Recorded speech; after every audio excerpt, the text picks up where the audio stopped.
สบายดีคลิปทุกคนเลยมื้อนี้เขาสิพาเบิ่งอันนั้น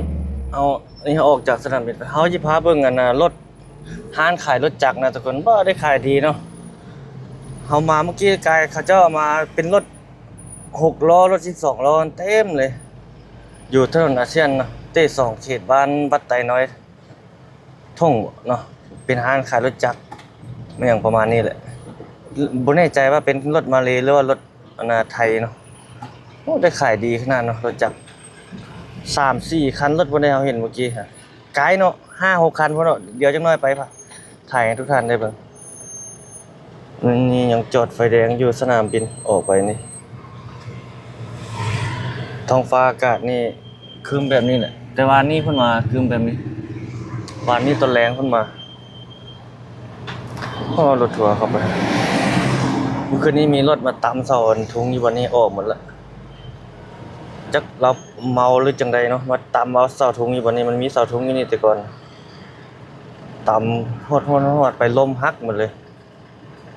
ยังบ่ได้เห็นนำมาใส่เนาะน่าจะยังเอาไปแปลงแล้วเขาเจ้าน่าจะนำเอาผู้คนนำมารับผิดชอบเนาะธรรมดากักไว้กับบ้านเลยเนาะถ้าอยู่ต่างประเทศนี่ลาวเฮายังบ่เพิ่นตำรวจบ่อยู่บ่เลยจังใดบ่แน่ใจคือกันโอ้ลาวตำจวดไป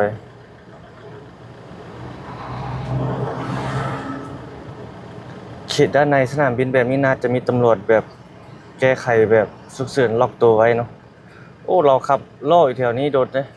มวดตามเสาไฟแล้วก็ล่อมาแถวนี้ไปตามเอาคนเสียชีวิตหรือเวรตายเลย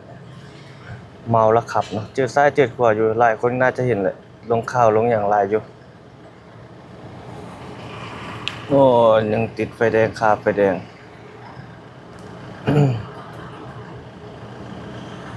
เวียงจันทน์บ้านเฮาโอ้ได้ไปแล้วบัดนี้ไปเกี่ยวแล้วบ่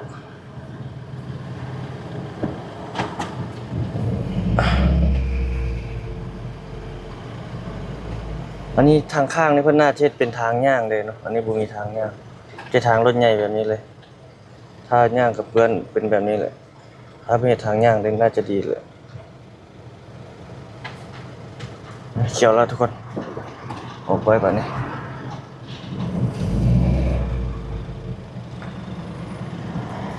นี่เสาธงนี่บ่มีแล้ว เสาธงอาเซียนหลายประเทศเด้นี่ยังเหลือแต่นั้น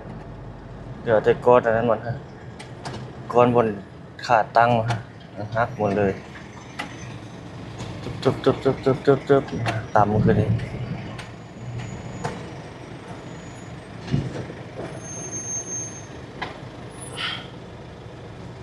รอ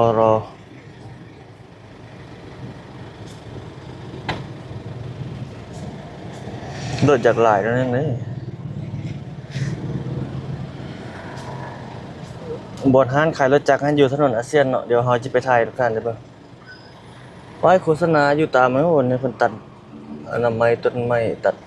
แต่งต้นไม้ป้ายโฆษณาอยู่ทางออกสนามบินนี่ส่วนหลายจะเป็นบริษัทของคนจีนเนาะหลายแต่ตัวนี้เป็นบ่อคำเซโปนบ่ตัวนี้เนาะบ่อคำทองเซโปน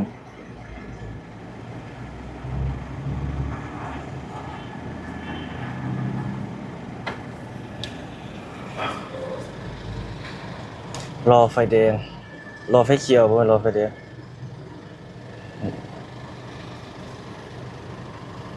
ตัวนี้ประมาณ2 โมงปลาย3 โมงอย่างเนาะเขียวแล้วทุกคน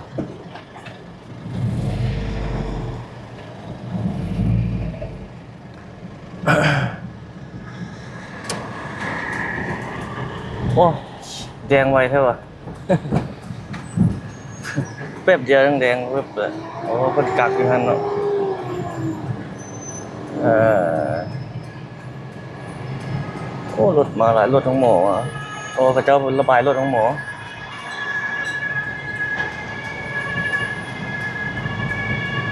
มีรถฉุกเฉินมาเขาเจ้าระบาย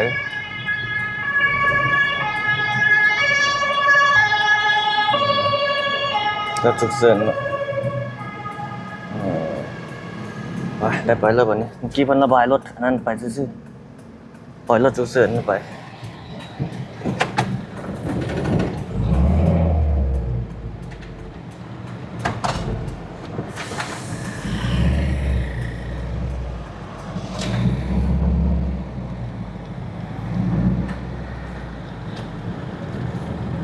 เมื่อกี้มีรถฉุกเฉินมาแล้วป่ะเนาะ เพิ่นปล่อยรถฉุกเฉินเมื่อกี้มันมีรถฉุกเฉินมาเพิ่นปล่อยรถฉุกเฉินขึ้นไป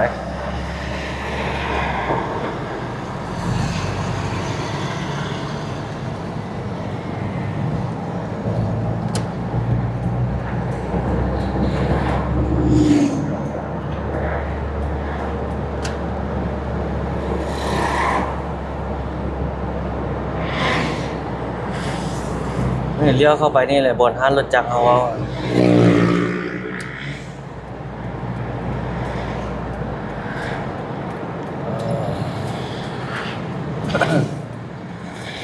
เดี๋ยวจอดนี่ก็ไฟแดงไฟแดง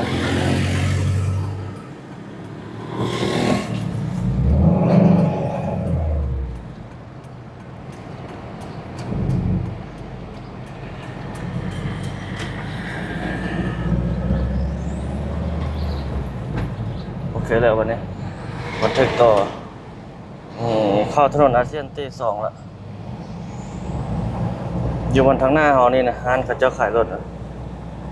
รถขัดต่างรถจักรมาโอ้รถบรรทุกเต็มรถ6 ล้อรถอะนะ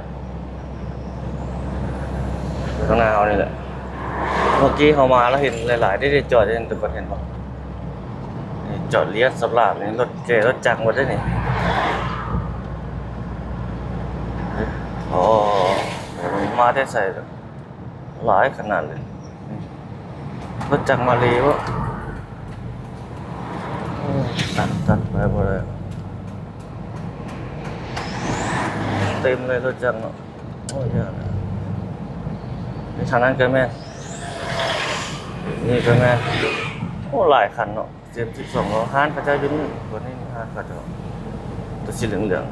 ๆเนี่ยนี่กำลังลงโอ้หลายขนาดเลย ใน2 คันนี้ก็แม่นนะ2 คันนี้ก็แม่นโอ้รถไทยได้ทุกคนสมูเอ็กหลายขนาดเลยเนาะเต็มเลยเอาคลิปนี้ประมาณนี้นะทุกคนถ่ายรถในทุกคนได้เบิ่ง แถวนี้ก็มีร้านขายรถเด็กรถหรูรถอย่างนี้เยอะแถวนี้เอาประมาณนี้ทุกคนเนาะขอบใจทุกท่านที่เข้าชมทุกคนไว้พบกันใหม่คลิปถัดไปคลิปนี้ทักทายสบายดีอัปเดตเห็นเขาเจ้ารถมาขายหลาย เลยถ่ายทุกท่านได้เบิ่งเอาไปพบกันใหม่ทุกคนเลยมาบนนี้รถติดอยู่เลยโอ้นี่เขาเจ้าเปิดมื้อเช้านี่ปั๊มน้ำมันตัวนี้เปิดเป็นทางการมื้อเช้านี่เห็นรถมาเต็มตำรวจมาปั๊มน้ำมันตัวนี้คนส่วนเดียวเนาะมีคนจีนด้วยคนลาวด้วยนายทุนนะเจ้าของปั๊มนี่นะคุณถือหุ้นเดียวนะถือหุ้นแต่คนลาวแต่คนจีนด้วยแต่ก่อนเป็นของคนลาวเขาเนาะแล้วแต่วันนี้คนลาวคนจีนเข้ามาถือหุ้นมาไฟแดงตัวนี้ติดตลอดทุกคนตอนแรงมาโมงอันนั้นแล้วติดตลอดแถวนี้เบิ่งทางหน้าเฮาติดตลอดตัวนี้นะตึกอาคารนี่กำลังเฮ็ดใกล้แล้วนี่ก็ได้เบิ่งนั่นเป็นโคลาวเขาเจ้าเฮ็ดปรับปรุงใหม่สมใหม่บนต่อไปเขาเจ้าแบ่งเนาะบนโคลาวแบ่งแล้วน่าจะเฮ็ดเป็นโรงแรมมาขึ้นเม่นขึ้นอีกหั่นดูบนตัวประตูโค้งตัวนี้เด้ตัวสีนี่นะตัวสีฟ้านี่ติดอีกแล้วทุกคนอยู่วันนี้ติดตลอดอยู่ทางหน้ามันบ่ได้มีไฟมันมีไฟแดงแต่เพิ่นเปิดเป็นไฟเหลืองๆมันไปยูอยู่บนไฟแดงหงนี่เขตโรงแรมหมู่นั้นนะยูนี่ไปแล้วทางหน้าเอาหัวไปจ้ำได้อยู่ติดตลอดถ้าท่านใดเที่ยวเส้นทางเขตนี้น่าจะฮู้ดอก มันแรงมาแล้วหลายแล้วบนปีเบื้องซ้ายเฮาไปฮะเราก็เคยถ่ายเรื่อยๆอยู่รถแล้วมันเหลือทางเลยรถเหลือทางเลย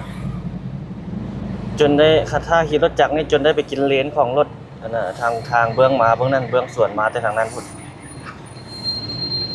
ทางนี้ไปแล้วมันทางนี้เลี้ยวไปแล้วมัน3เลนเนาะ3เลนกับเลนรถจักรรถใหญ่2เลนรถจักรเลนนึงเบิ่งให้ทุกคนเต็มอาหญ้าเลย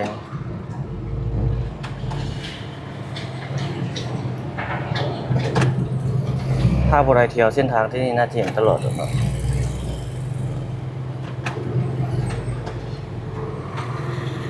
นี่ยูแล้วอยู่แบบนี้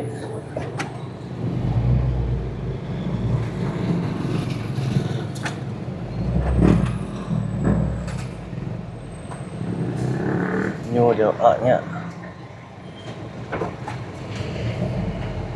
ไปได้อยู่ปะ นี่มันยูมาแต่ทางนั้นหมดเลย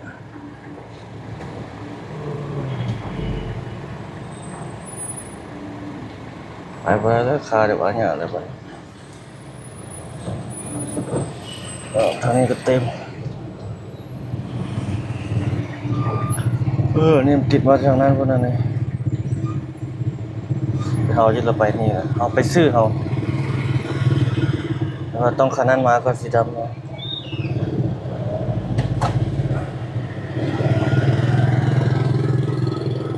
รถหัวจำเดี๋ยวอยู่ป่ะนี่ทางใดสิได้ไป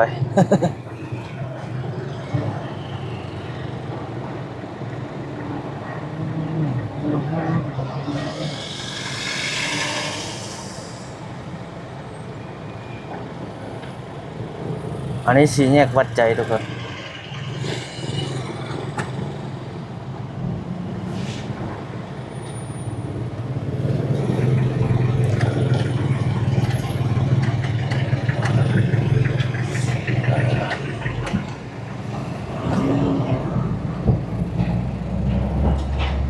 สีแยกวัดใจ เอาประมาณนี้ซะต่ออีกนิดนึงเนาะเมื่อกี้ปิดคลิปไปแล้ว